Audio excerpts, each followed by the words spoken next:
عليكم ورحمة الله وبركاته. وعليكم السلام ورحمة الله وبركاته. الحمد لله رب العالمين، والصلاة والسلام على أشرف الأنبياء والمرسلين سيدنا ومولانا محمد وعلى آله وأصحابه المجاهدين الطاهرين. أما بعد.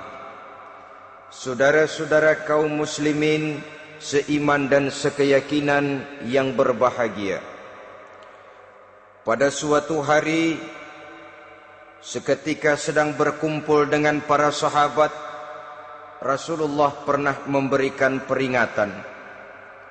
Beliau bersabda, yushiku an tada'a alaikumul umamu kama tada'al akalatu ala qas'atiha. Pada suatu saat nanti akan datang di tengah-tengah kamu, wahai umat Islam, di mana orang-orang lain di sekeliling kamu akan bersatu mengerubungi kamu seperti bersatunya orang-orang mengerubungi makanan di atas meja hidangan. Akan datang satu saat nanti di mana kondisimu dikepung sedemikian rupa, yang barat mau menerkam, yang timur mau menghantam, yang selatan mau menginjak-injak, yang utara pun akan menjelajah. Kondisimu seperti makanan di atas meja hidangan. Sebagian sahabat merasa heran dan terkejut, lalu mereka bertanya, amin qillati nahnu yawma izin ya Rasulullah? Apakah jumlah kami pada waktu itu sedikit ya Rasul? Kami sampai dikepung sedemikian rupa? Beliau menjawab, bal antum yawma izin kathir. Sama sekali tidak. Kamu tidak sedikit pada saat itu. Bahkan jumlahmu sangat banyak. Kamu adalah mayoritas. Walakinnakum ghusa'un ka ghusa'is sail.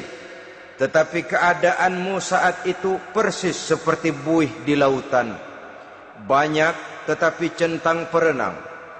Banyak tetapi tidak punya daya dan kekuatan. Banyak tapi dipermainkan gelombang lautan, dihempaskan ke tepian pantai tanpa punya makna dan arti. Kondisimu pada saat itu kuantitas yang tanpa kualitas, sehingga orang lain enak saja mengepung kamu. Akidahmu didangkalkan, dibanjiri dengan peradaban dan kebudayaan yang menjauhkan dari agama. Dari segi maksiat dan munkarat seluruhnya mengepung sampai kita melepaskan nilai-nilai Islam kita ini. Dan celakanya, sambung beliau, wal yanzi'anna fi qulubi aduwikumul mahabata minkum. Akan dicabut kehebatanmu di mata musuh-musuhmu, sehingga pada saat seperti itu orang lain memandangmu umat Islam enteng saja, remeh saja, tidak ada apa-apanya. Sudahlah, pokoknya umat Islam sikat saja. Umat Islam enteng, umat Islam kecil, umat Islam tidak ada apa-apanya.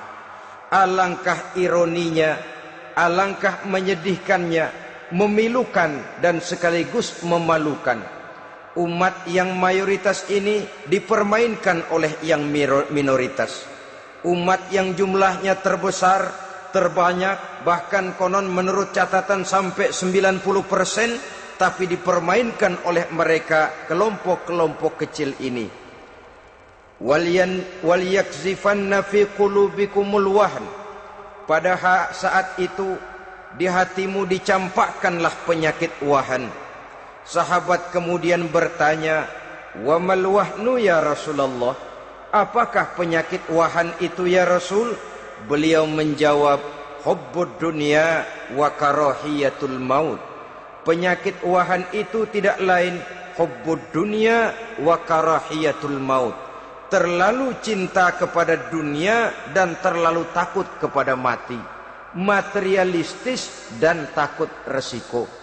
Dua penyakit inilah yang menyebabkan walaupun umat ini mayoritas, tapi dipermainkan oleh yang minoritas.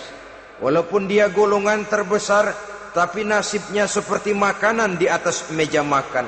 Dari segala macam penjuru mau menghantam dia. Saudara-saudara kaum muslimin yang berbahagia, ini merupakan analisa sosial bahwa pada satu saat nanti akan terjadi di tengah-tengah umat di mana kita dihantam dan diserbu dari segala macam penjuru. Akidah didangkalkan, peradaban dan kebudayaan dirusak, makanan dan minuman diracuni, pakaian ditelanjangi dan lain sebagainya, sampai kita melepaskan nilai Islam yang kita cintai ini. Kondisi sosial ini satu saat akan datang kepada kita. Demikian analisa dan peringatan dari Rasulullah sallallahu alaihi wasallam. Marilah sekarang kita melihat, adalah benar bahwa di zaman sekarang kita insya Allah tidak akan mengalami perang Badar sehebat yang pernah dialami oleh Rasul dan para sahabatnya. Tetapi sesungguhnya perang yang kita hadapi di zaman sekarang ini tidak kalah hebatnya dengan perang Badar, tidak kurang dahsyatnya dengan perang Uhud, tidak kurang ngerinya dari perang Khandaq. Hanya saja yang kita hadapi sekarang ini bukan ujung pedang, bukan ujung tombak, bukan ujung panah.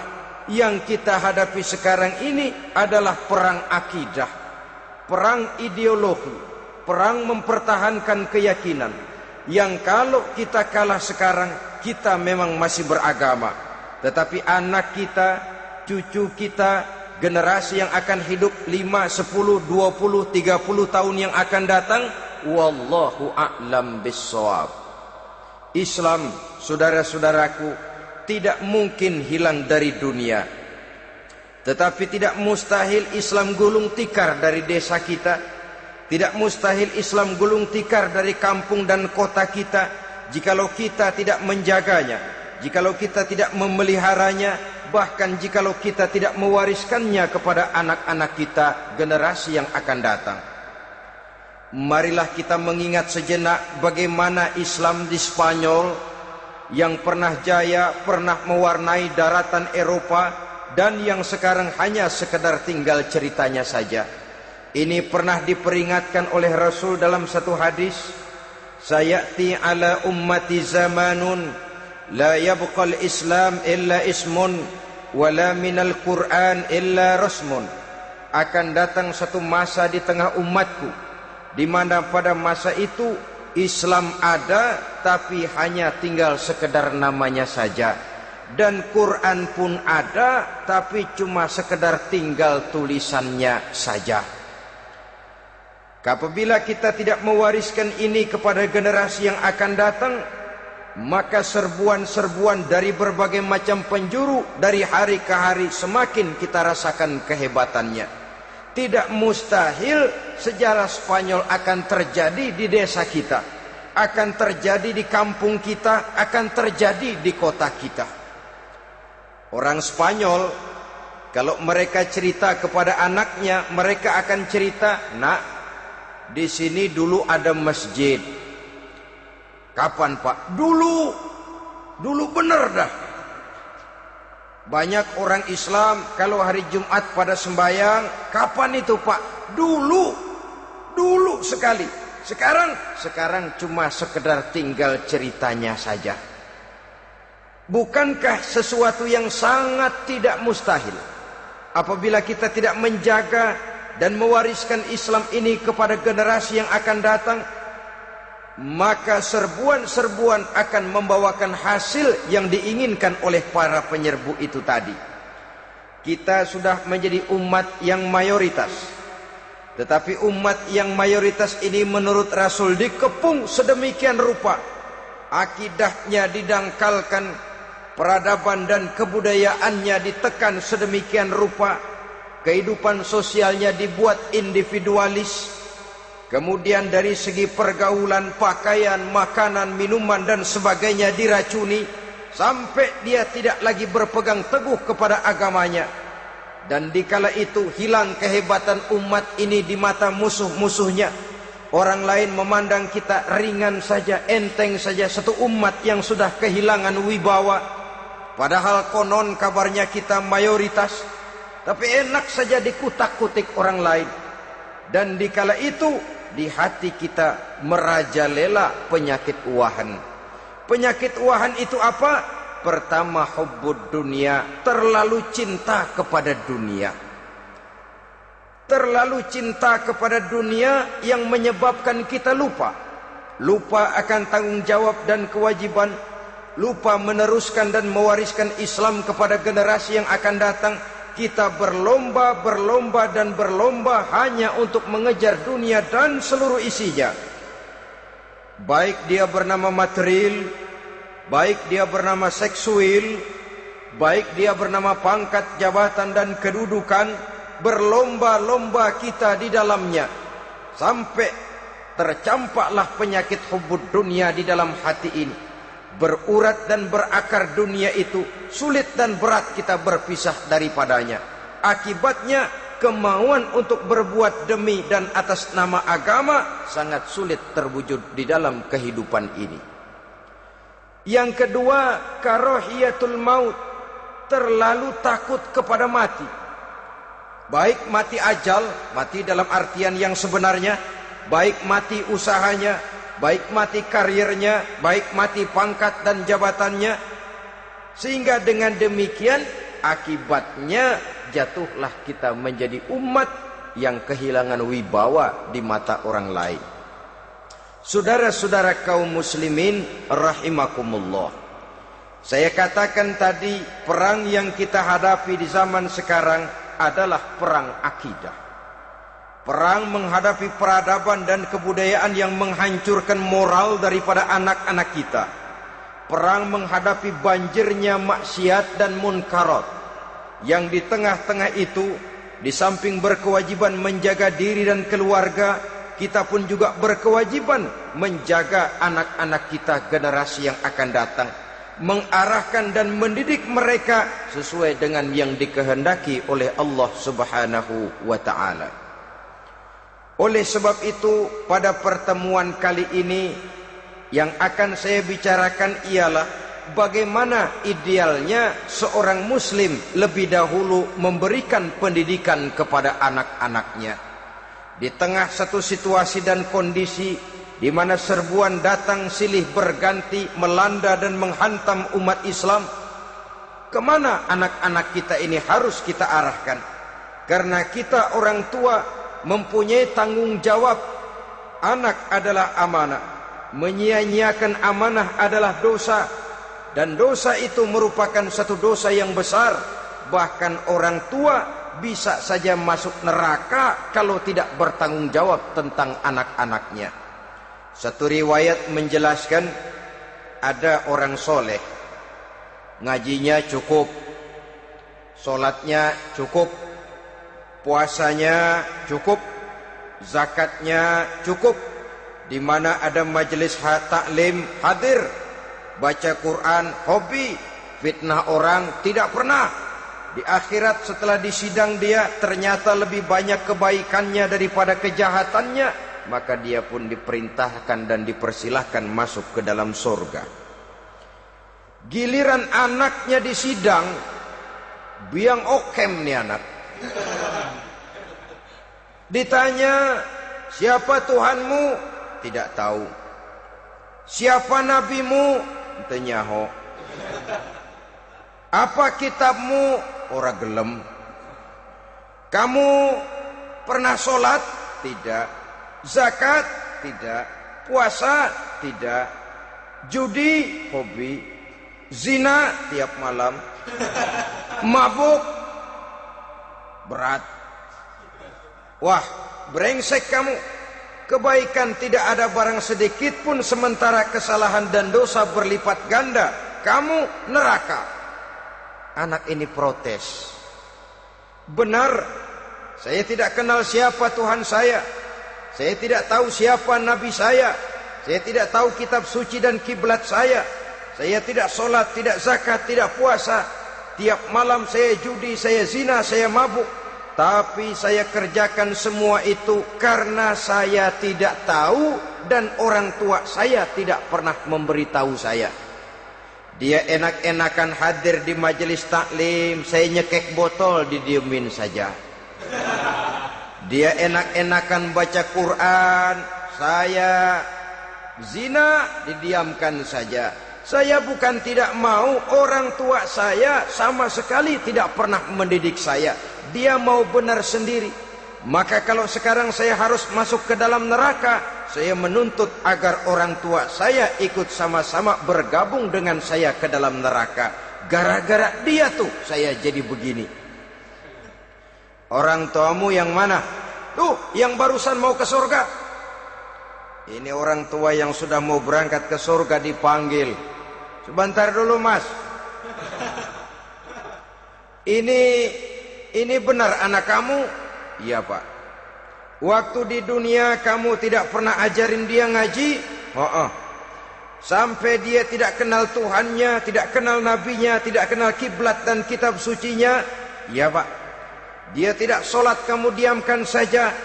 Dia tidak puasa, tidak zakat, kamu bersikap masa bodoh. Bahkan dia judi, dia zina, dia mabuk, kamu pun berdiam diri saja. Iya pak.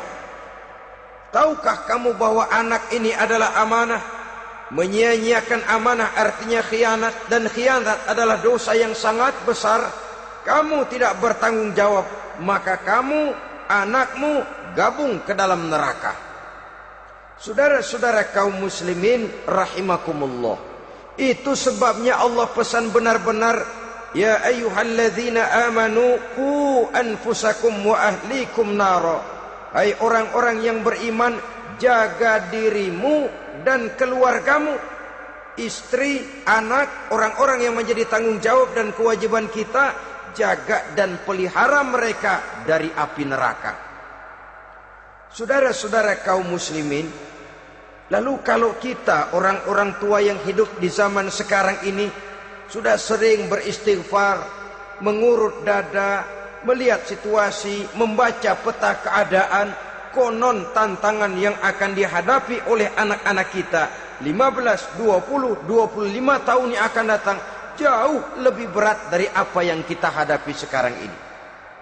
Maka adalah wajar jika kita sebagai orang tua yang cinta kepada agama, cinta kepada anak-anak kita, berpikir untuk mewariskan nilai-nilai yang luhur ini kepada anak-anak kita generasi yang akan datang. Bagaimana pada mulanya kita harus mendidik mereka? Mari kita telusuri apa yang dicontohkan oleh Al-Quranul Karim. Orang-orang tua bijaksana yang diceritakan dalam Al-Quran, kalau sudah berpikir tentang anak-anaknya generasi yang akan datang, pendidikan pertama yang diberikan kepada anaknya ternyata adalah persoalan akidah. Nabi Ibrahim, pertanyaan yang paling merisaukan beliau buat anak cucunya ialah, ma ta'buduna min ba'di. Saudara bisa lihat surah Al-Baqarah ayat 133. Anak-anakku, kalau pada satu saat nanti aku, ayahmu ini sudah tidak ada lagi, meninggalkan kamu semua, meninggalkan kehidupan dunia ini, ma ta'buduna min ba'di, apa yang akan kamu sembah nak kalau ayah sudah tidak ada lagi?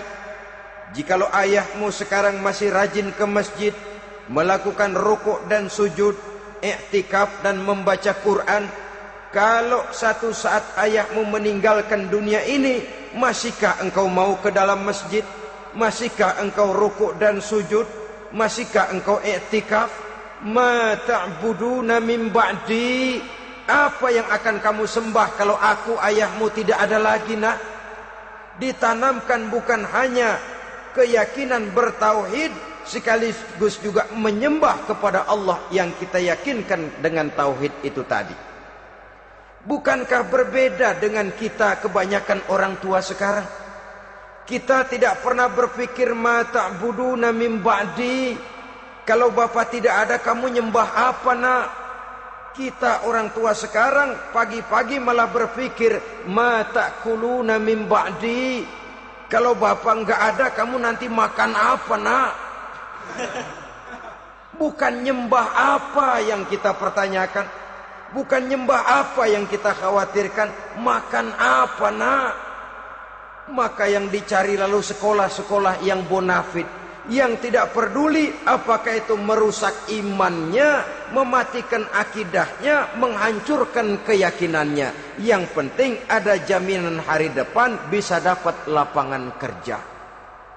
Akibatnya berduyun-duyun orang-orang tua muslim menyekolahkan anaknya di sekolah-sekolah yang bukan Islam, yang nyata-nyata membahayakan akidahnya. Dididik dengan kultur dan budaya yang bertentangan dengan nilai-nilai agamanya. Bukankah ini berarti merelakan anak untuk dikafirkan? Bukankah ini artinya menyerahkan anak untuk ditulis menurut selera para pendidik yang tidak sesuai dengan nilai akidah yang dimilikinya? Mengapa kita tidak berpikir seperti Nabi Ibrahim yang sebelum memberikan pendidikan kecerdasan, sebelum pendidikan matematika, IPS, PSPB dan disiplin ilmu lainnya, yang pertama ditanamkan, ma ta'buduna min ba'di. Kalau ayahmu tidak ada, kamu menyembah apa, nak? Menyembah Allah, apa nanti malah menyembah harta? Menyembah Allah, apa nanti malah mendewa-dewakan pangkat dan jabatan? Menyembah Allah, apa malah nanti menyembah alam? Itu yang dikhawatirkan Nabi Ibrahim kepada generasi yang akan datang. Dan itu saudara-saudara yang seharusnya mengkhawatirkan kita kepada anak-anak kita, generasi yang akan datang. Lihatlah serbuan akidah di zaman sekarang ini. Dimanfaatkan kemiskinan kita umat Islam. Diberikan kita tawaran berupa beras, pakaian, obat-obatan, kalau perlu beasiswa, asal bisa melepaskan keislaman kita ini. Bertahap, sedikit demi sedikit, step by step, shibran bi shibrin wa zira'an bi zira'in. Dan harus saya ingatkan, orang di zaman sekarang tidak mungkin menghantam Islam secara frontal. Tidak mungkin menghantam Islam terang-terangan, apalagi mengerahkan satuan militer. Tidak. Orang berhitung bagaimanapun kondisi dan kualitasnya umat Islam, mereka masih punya satu modal penting, fanatisme agama. Kalau ini disulut, api jihad segera berkobar, dan hanya maut yang bisa menghentikan orang yang dibakar dengan semangat jihad. Orang tahu itu. Betapa Uni Soviet kedodoran menghadapi mujahidin Afghanistan yang disulut oleh semangat jihad yang berkobar dengan persenjataan yang primitif ketimbang persenjataan Uni Soviet. Entah mereka pantang surut mundur ke belakang. Jadi jangan mimpi bahwa orang mau menghantam Islam ini dengan melarang pengajian, meruntuhkan masjid, menyegel pondok pesantren. Tidak. Melarang orang sholat. Tidak. Kalau perlu masjid diperbanyak, musola diperbesar. Tapi bikin itu masjid seperti museum. Besar, megah, mercusuar, tapi bikin seperti museum. Tempat orang kagum, tempat orang memuji, tapi sunyi dari nilai-nilai ibadah. Saudara-saudara kaum muslimin, untuk sampai kepada penghantaman akidah, jalan yang paling mudah dirintis sekarang ini secara bertahap dan sistematis, memisahkan umat Islam dari Islamnya. Biarkan mereka bernama Muslim. Biarkan di atas kartu penduduknya tertulis agama Islam. Tapi tanamkan budaya-budaya yang menyebabkan cara bergaul mereka, cara berumah tangga mereka, cara bertetangga mereka, sampai kepada cara mereka berpakaian, cara mereka bergaul, cara mereka makan dan minum, cara mereka mendidik dan menyekolahkan anak, sama sekali tidak lagi mencerminkan nilai-nilai yang islami. Itu sudah satu usaha yang paling praktis, memisahkan umat Islam dengan Islamnya. Kalau sadarlah kita ke arah ini usaha orang di zaman sekarang, maka yang harus pertama kita tanamkan kepada anak-anak kita, didik mereka dengan jiwa tauhid yang mengkristal di dalam batinnya, meresap sampai ke tulang sumsumnya, yang tidak akan sampai pun nyawa berpisah dari badannya, akidah itu tidak akan berpisah dari hatinya. Bahkan dia sanggup dengan tegar berkata, lebih baik saya melarat karena mempertahankan iman daripada hidup mewah dengan menjual akidah. Satu khittah, satu garis kehidupan yang perlu kita wariskan kepada anak-anak kita, generasi yang akan datang. Dahulu ada satu tradisi, saudara-saudara. Kalau anak gadis kita dilamar orang lalu bertanya, anakmu mau ngelamar gadis saya, apa sudah khatam Quran berapa kali? Apa sudah bisa baca kitab macam-macam dan lain sebagainya? Sehingga lahirlah satu kebanggaan. Apapun motifnya, tapi pertanyaan semacam ini zaman sekarang sudah langka. Paling-paling yang ditanya kalau anaknya dilamar orang, anakmu kerja di mana? Gajinya sebulan berapa? Kendaraannya bebek apa soang? Apa-apa? Itu yang kita pertanyakan, berkisar di seputar materi, kerja, job, status sosial, dan lain sebagainya. Perkara bisa baca Quran atau tidak, nomor 18. Perkara sembahyangnya rajin apa tidak, nomor 36. Saudara hadirin, akibatnya terjadi pergeseran nilai. Maka mendidik anak menurut tuntunan Quran adalah seperti yang diberikan contoh oleh Luqmanul Hakim, yang diceritakan dalam surah Luqman mulai ayat 11 dan selanjutnya. Apa pendidikan pertama yang harus kita berikan kepada anak? Pertama, ya bunayya la tusyrik billah.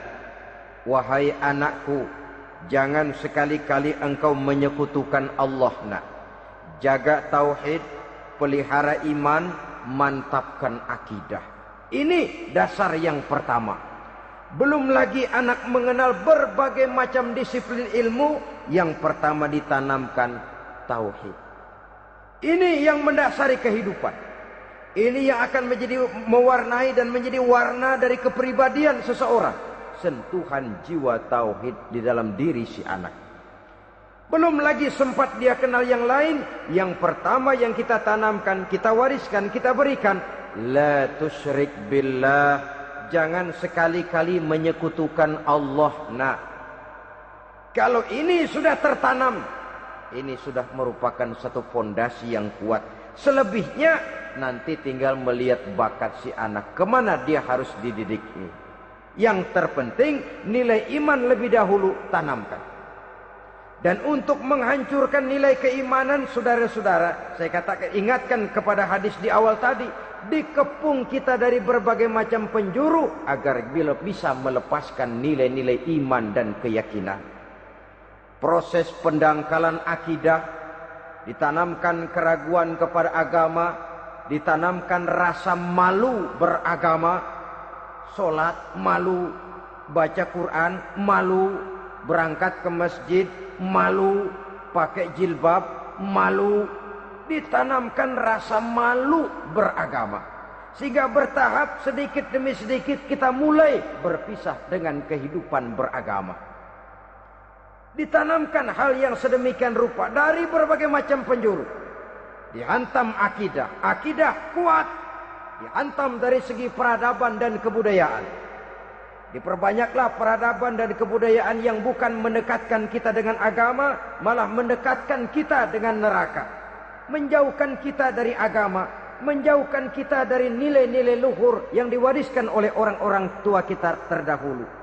Adalah kewajiban kita yang pertama, mendidik anak, menanamkan roh, jiwa, dan semangat tauhid di dalam diri mereka. Saudara-saudara kaum muslimin rahimakumullah. Kenapa kita lebih dahulukan menanamkan jiwa, roh dan semangat tauhid ini kepada anak-anak kita? Pertama, kita tidak hanya ingin sekedar mempunyai anak yang pintar, tetapi lebih daripada itu kita pun ingin mempunyai anak yang benar.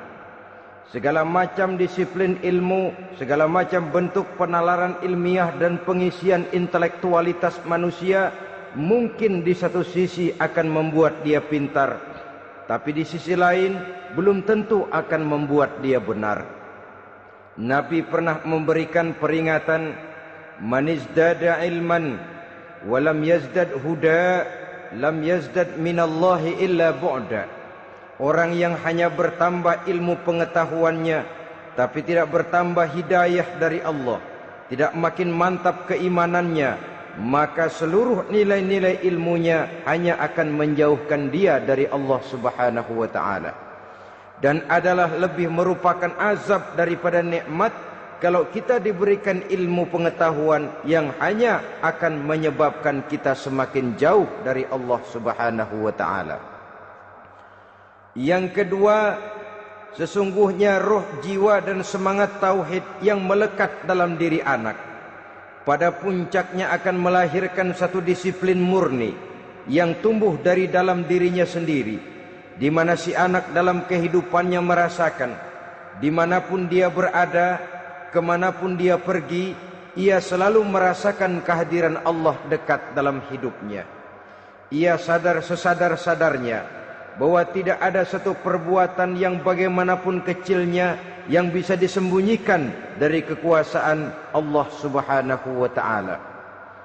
Yang ketiga, dengan penanaman roh, jiwa dan semangat iman ini, maka diharapkan anak-anak nanti pada pertumbuhannya sanggup mengendalikan hawa nafsunya. Dengan kata lain, bahwa penanaman jiwa tauhid, penanaman roh dan semangat keimanan ini merupakan kondisi dasar yang harus dilakukan sebelum yang lain-lainnya. Kemudian pendidikan kedua yang diberikan oleh Al-Quran melalui contoh dan model dengan Luqmanul Hakim ini, setelah menanamkan tauhid, ditanamkanlah kepada si anak ini rasa hormat kepada orang tuanya. Wa wassaynal insana biwalidayhi, dan kami wasiatkan kepada manusia untuk berbakti kepada ibu bapaknya. Hamalathu ummuhu wahnan ala wahnin, karena ibunya telah mengandungnya dengan kepayahan di atas kepayahan. Maksudnya dengan kepayahan dan kelelahan yang berlipat ganda. Sehingga ketika Rasul ditanyakan orang, "Ya Rasul, siapa yang paling harus saya taati di dunia ini?" Beliau menjawab, "Ibumu." Kemudian, "Siapa lagi ya Rasul?" "Ibumu." Setelah itu, "Siapa lagi ya Rasul?" "Ibumu." Dan kemudian, "Siapa ya Rasul?" "Bapakmu." Ibu, ibu, ibu, bapak. Bahkan al-jannatu tahta aqdamil ummahat, surga berada di bawah telapak kaki ibu. Bagaimana menanamkan rasa hormat kepada orang tua di hati anak? Tentu yang pertama, bagaimana orang tua bisa memberikan keteladanan. Marilah kita sebagai orang-orang tua ini menyadari bahwa sebelum anak kenal sekolah dasar, sebelum anak kenal TK, ibtidaiyah, sanawiyah sampai kepada perguruan tingginya, yang pertama dia kenal adalah lingkungan rumah tangganya, gurunya adalah ibu bapaknya. Di sini berlakulah apa yang dinamakan keteladanan. Keteladanan jauh lebih berhasil daripada sekedar teori-teori yang muluk. Keteladanan jauh lebih berhasil daripada berbagai macam indoktrinasi dan penataran. Kurangnya keteladanan akan menyebabkan anak mencari pola. Apabila kita orang tua ini tidak bisa memberikan keteladanan yang baik kepada anak-anak kita, maka pada suatu saat anak-anak akan menganggap enteng dan kehilangan wibawa kita sebagai orang tua di mata mereka. Dikala itu akan sangat sulit kita membentuk kepribadian mereka. Bukankah di zaman sekarang ini kita banyak mengalami krisis wibawa, krisis figur? Ada yang karena rapotnya merah melulu, gurunya dikeroyokin. Pak guru pulang sekolah dicegat. Bahkan nyaris ada orang tua pernah dibunuh oleh anaknya sendiri. Dan lain sebagainya, kasus-kasus yang sebenarnya tidak perlu terjadi, karena memang bukan saja bertentangan dengan nilai budaya kita sebagai bangsa, tapi juga bertentangan dengan ajaran agama kita sendiri. Krisis wibawa, krisis figur, yang juga akibatnya harus kita sadari banyak faktor yang membentuk kepribadian anak. Pergaulannya, yang dibacanya, yang ditontonnya, yang disaksikannya di dalam kehidupan. Benar kita menyekolahkan mereka, tapi berapa jam mereka di sekolah? 6 jam, 7 jam paling lama. Sedangkan mereka hidup 1 hari 1 malam 24 jam. Kalau cuma 7 jam di sekolah, ini berarti lebih banyak dia di luar sekolah.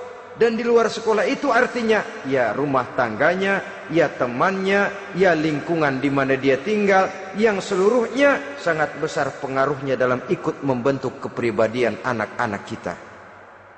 Saya katakan tadi, di samping kita menghadapi perang akidah, kita pun berhadapan di dalam perang menghadapi peradaban dan kebudayaan yang bukan saja menjauhkan kita dari agama, tetapi sanggup menghancurkan moral daripada anak-anak kita. Secara pribadi, saudara-saudara, saya iri, saya kagum misalnya dengan kemajuan yang diperoleh oleh negara tetangga kita, Jepang misalnya. Padahal tahun 45 ia pun hancur lebur oleh meledaknya atom di Hiroshima dan Nagasaki. Tapi bagai satu tenaga raksasa kemudian Jepang bangkit menjadi satu negara superpower di Asia. Bahkan gurunya saja Amerika sekarang ini kewalahan menghadapi perang dagang dengan Jepang ini. Dan yang menarik, Jepang bisa maju dan modern dengan tetap menjadi Jepang, tanpa harus kehilangan identitasnya sebagai satu bangsa, tanpa harus kehilangan kepribadiannya sebagai satu bangsa. Sebagai negara yang sedang berkembang, kita sering latah. Kita ingin meniru Barat, tapi bukan teknologinya, westernisasinya yang kita tiru. Bukan isinya, kulitnya yang kita ambil. Akibatnya apa? Modernnya belum, orangnya sudah Barat. Bergaulnya sudah cara Barat, berumah tangganya sudah cara Barat, berpakaiannya sudah cara Barat, mendidik anaknya sudah cara Barat. Di mana ketemu orang tua cukup hello daddy. Kulitnya kita ambil, sementara isinya kita campakkan. Ironi dan menyedihkan. Padahal kita sesungguhnya bisa maju dan modern, bisa mengejar segala ketinggalan dan keterbelakangan kita, dengan tetap menjaga nilai-nilai luhur budaya kita sebagai satu bangsa, mengambil isinya, dan kalau memang tidak perlu, lalu mencampakkan kulitnya. Pengaruh peradaban dan kebudayaan yang menghancurkan moral daripada anak-anak kita oleh pesatnya arus teknologi, oleh pesatnya arus komunikasi, di mana hal-hal yang terjadi di belahan dunia lain dapat kita saksikan hari ini juga melalui layar televisi. Yang terjadi di Amerika, di Eropa, di Afrika, di ujung dunia yang paling ujung sekalipun, di ujung dunia yang paling ujung, hari ini kejadian, hari ini sudah bisa kita saksikan. Pesatnya arus komunikasi, kalau jatuh ke tangan anak-anak kita yang belum mempunyai filter, daya saring positif, akan dicerna oleh mereka tanpa memilah dan memilih. Akibatnya orang kampung bilang kelolodan. Makan nggak dikunyah lagi, tentu saja akhirnya kelolodan. Dan kalau sudah kelolodan, menyusahkan kita seluruhnya. Oleh karena itu budaya menghormati orang tua perlu dijaga, perlu dipelihara dan diwariskan kepada anak-anak kita. tali silaturahmi sehingga ada respeknya kepada orang tuanya. Jangan bapaknya dianggap CS, ibunya dianggap CS, kakeknya dianggap CS. Hilang rasa respek, hilang rasa menghormati. Sementara orang tua sendiri tidak bisa memberikan keteladanan, kurang mendapat perhatian dan lain sebagainya. Apalagi kalau baik ibu maupun bapak adalah orang-orang karier yang setiap hari sibuk menghadapi tugas masing-masing.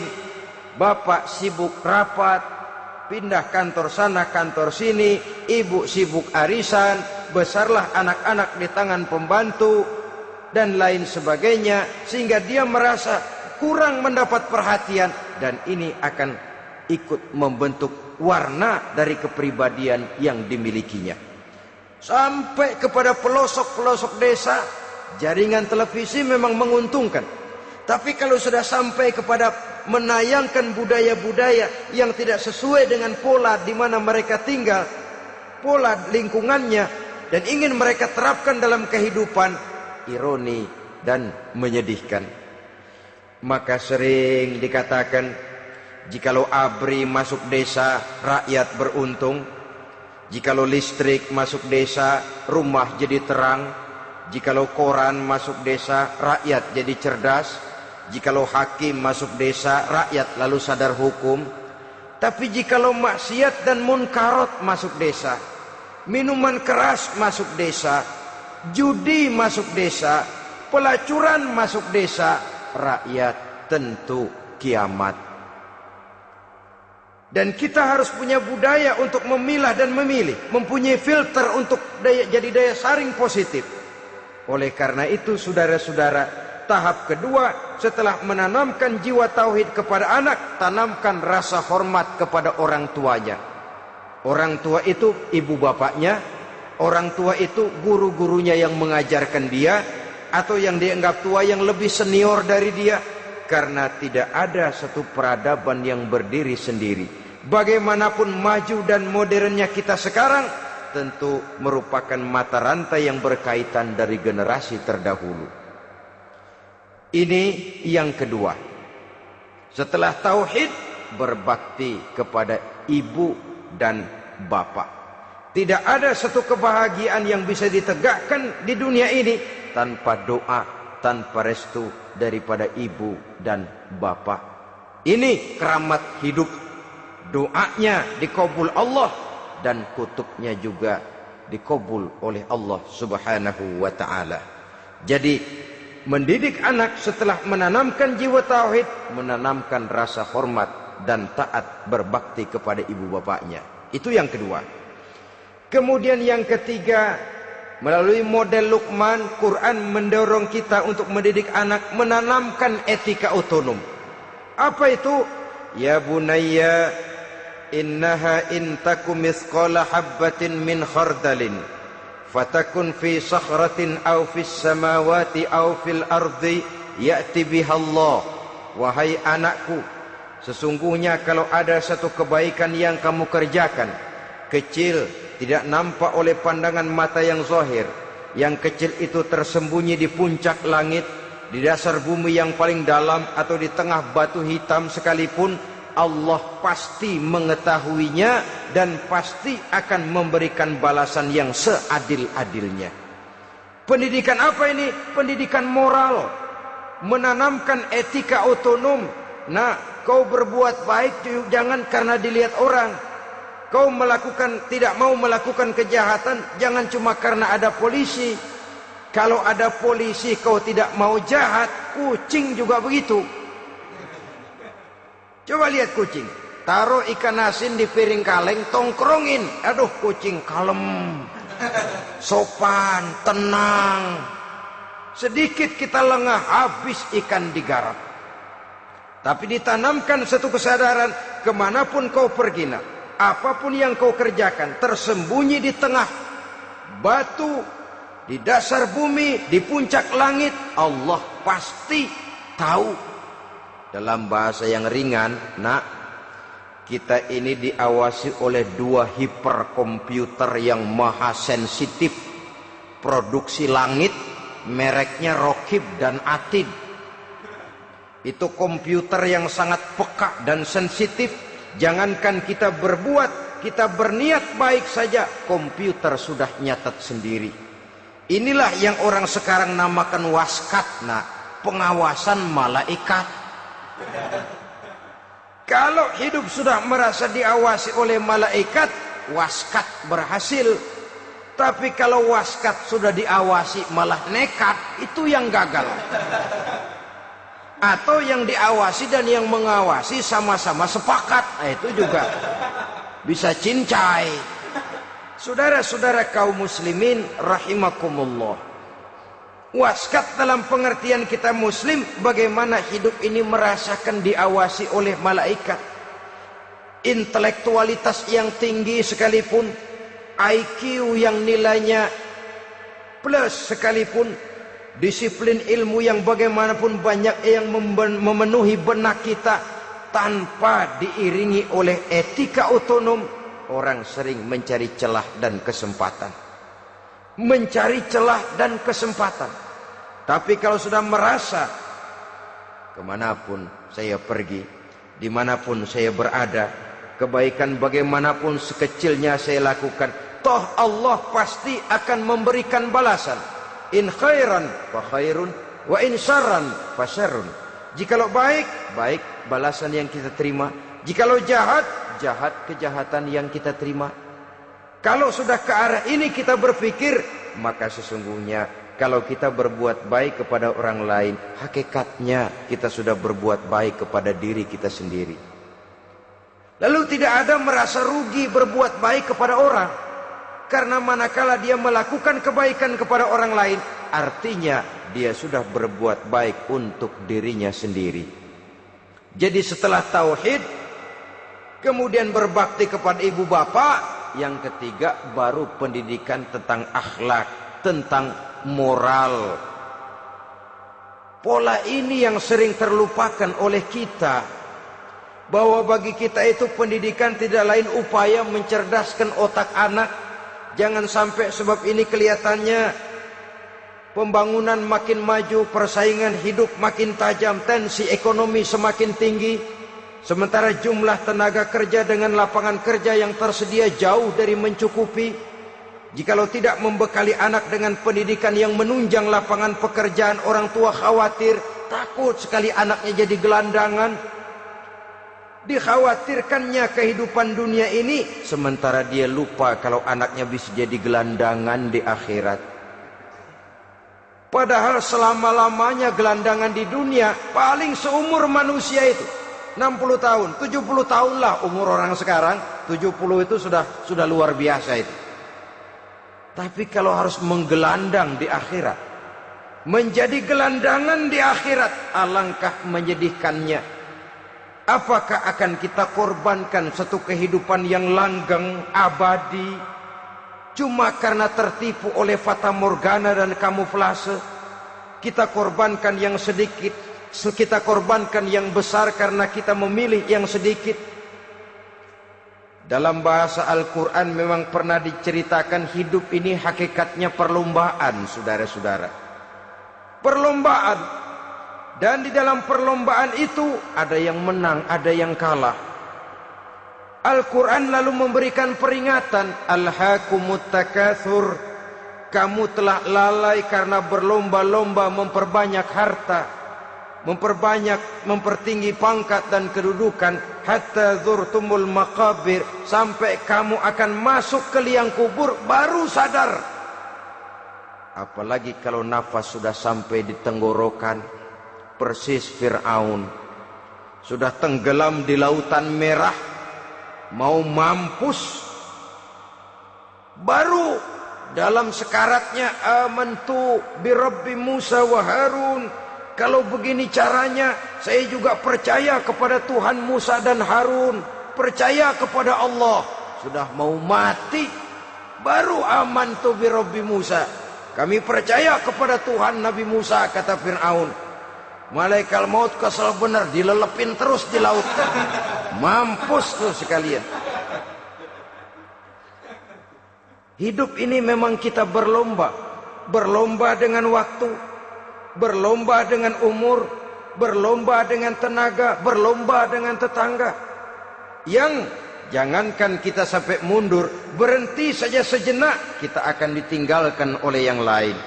Tiada kata mundur, bahkan tiada kata berhenti. Sekali kita melangkah, melangkahlah terus. Tapi berlombalah seperti yang dikehendaki Quran. Fastabiqul khairat. Berlomba-lombalah di dalam kebajikan. Jangan berlomba-lomba di dalam kemaksiatan, kemunkaran, kejahatan. Berlombalah dalam urusan kebaikan. Saudara-saudara kaum muslimin rahimakumullah. Tauhid, berbakti kepada ibu bapa, kemudian pendidikan tentang moral. Apabila pendidikan tentang moral sudah tertanam, barulah lihat bakat si anak. Kemana bakatnya? Anak saya kelihatannya dari kecil demennya main bedil-bedilan saja. Beri kali itu. Kirim ke Magelang, masukkan akabri. Tapi dengan syarat 3 itu tadi. Iman sudah tertanam, rasa bakti kepada ibu bapak sudah ada, dan punya nilai moral. Sehingga boleh jadi nanti dia menjadi jenderal yang beriman, yang berbakti kepada ibu bapaknya, dan punya moral yang tinggi. Kan lebih baik rakyat rendah tapi akhlaknya tinggi, daripada pejabat tinggi tapi moralnya rendah. Jauh lebih baik rakyat rendah punya moral tinggi ketimbang pejabat tinggi punya moral rendah. Nilai moral ini yang jadi ukuran dan barometer di masyarakat. Yang ini yang sering kita lupakan. Bahwa kehancuran satu bangsa dimanapun di dunia ini selalu dimulai dengan kehancuran moral daripada bangsa itu sendiri. Sekarang membina nilai moral ini berat. Gadis kita, remaja, putri, diberikan pakaian jilbab, mungkin dia sendiri masih setengah-setengah, ditambah lagi oleh ledekan temennya. Jilbab lah kuno. Bau sorga lah, bau masjid lah, bau menyan lah. Ditanamkan rasa malu untuk hidup dekat dengan agama. Kalau moral semacam ini sudah tertanam, sedikit demi sedikit kita mulai mengucapkan selamat tinggal kepada agama. Dan kemalangan apa yang lebih malang kalau kita sudah jauh dari agama ini? Bukankah Islam telah menyelamatkan manusia dari penyakit jahiliyah dan membawanya kepada satu kehidupan yang maju dan modern? Kalau kita tinggalkan Islam ini, bukankah artinya kita akan kembali kepada satu zaman jahiliyah? Hanya saja jahiliyah itu berada di abad modern. Versinya tentu lebih modern. Kalau zaman jahiliyah dulu mabuknya pakai arak, zaman sekarang sudah macam-macam orang bisa mabuk. Kalau zaman jahiliyah dulu anak perempuan dikubur hidup-hidup, zaman sekarang kadang-kadang belum sempat lahir ke dunia, malah sudah dibunuh lebih dahulu. Versinya saja yang berbeda. Kalau di zaman jahiliyah dahulu manusia menyembah batu yang bernama Latta, Uzza, Manat dan Hubal.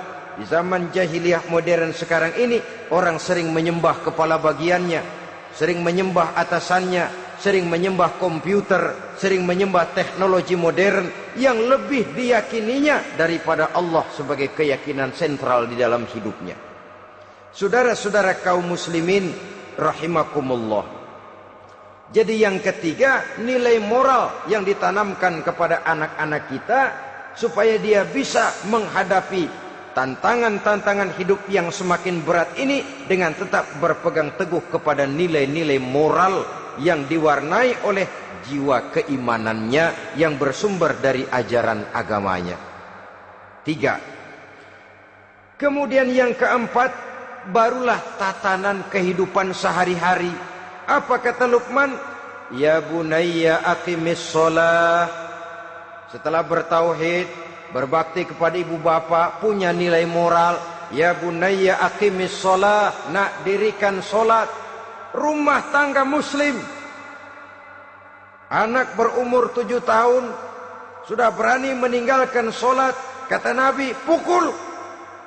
Bukan untuk menyakiti, untuk mendidik. Karena sayang kepada anak. Saudara-saudara, kita khawatir betul kepada anak. Kalau dia pulang dari sekolah, Buru-buru kita sebagai orang tua bertanya, sudah makan nak? Sudah istirahat nak? Tapi jarang kita sebagai orang tua melontarkan, sudah sholat nak? Bahkan kita bisa memberikan sugesti kepada anak. Nah, kalau kau naik kelas 1 sampai naik ke kelas 2, bapak beliin sepeda. Tamat SD nak, motor. Tamat SMP nak, ke Bali kita. Tamat SMA nak, Singapura. Saudara-saudara, tapi kalau untuk urusan sholat misalnya, kita tidak pernah memberikan sugesti kepada anak-anak kita. Nah, kalau kau hafal Fatihah lengkap dengan artinya, bapak beliin sepatu. Nah, kalau kau bisa sholat dengan baik, cukup syarat rukunnya, bapak beliin sepeda.